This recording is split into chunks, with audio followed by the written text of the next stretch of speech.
네, 지난 금요일 고리 1호기 해체와 관련한 원전 인근 주민들의 반대 목소리를 이슈앤피플에서 전해드렸죠. 이슈를 더 이어가 보겠습니다. 부산시의회 시정질문에서 부산시가 방사능 누출에 대한 위험에 소극적으로 대응하고 있다는 지적이 나왔습니다. 고리 1호기 원전 해체 때 방사능 누출이 생길 여지가 충분하다는 건데요. 이번 시간 김민정 부산시의회 의원과 관련 내용에 대해 자세히 이야기 나눕니다. 안녕하십니까? 예, 반갑습니다. 기장군에 살고 있는 김민정입니다. 예, 반갑습니다. 기장군의 원전 시설이 밀집해 있고 해체 시에도 방사능이 유출될 수 있다는 지적을 하셨습니다. 어떤 부분이 미흡하다 보십니까? 저희가 그 해체 계획서라는 것을 이제 원안위에 제출을 하게 됐습니다. 예. 원자력 한수원에서요. 그런데 그 해체 계획서 내용을 보면 실질적으로 주민들이 우려하는 이제 이 해체를 했을 때의 방제라든지 이제 방염이라든지 이런 부분에 있어서 기술적인 부분이라고 저희에게 이제 공개를 하지 않거든요. 그런데 저희가 알기로는 이런 기술이 100% 지금 다 저희가 확보된 게 아니고 이건 전 세계적으로도 지금 굉장히 기술이 발전하고 있긴 하지만 100% 완벽한 기술이란 건 없기 때문에 과학이 발전하기 전까지 이런 우려는 계속 있다고 생각이 듭니다. 그래서 주민들에게 공개하는 게 가장 중요하다고 생각하고요.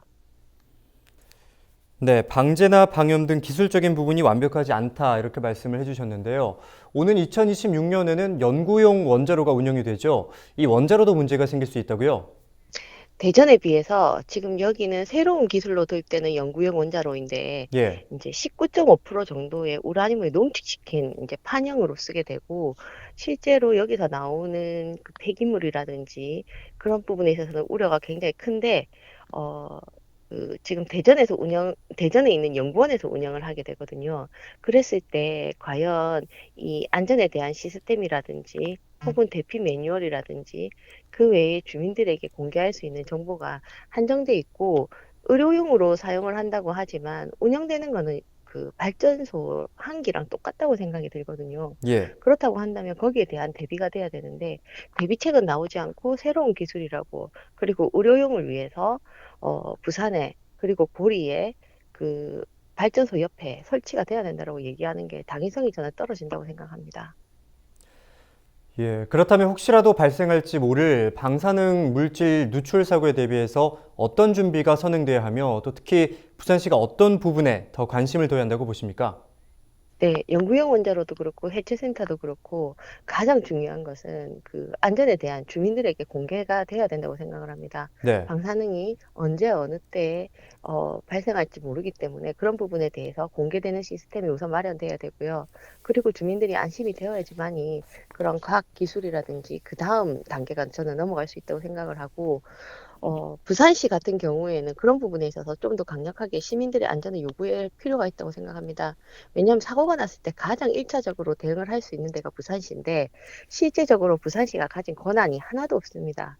그렇기 때문에 저는 이런 부분에 있어서 정부에 강력하게 부산시에 권한을 요구를 하셔야 하고 또 안전이 문제가 되었을 때 시각 한 장 먼저 발빠르게 정부에 접근할 수 있는 접근성을 가져야 된다고 생각을 합니다.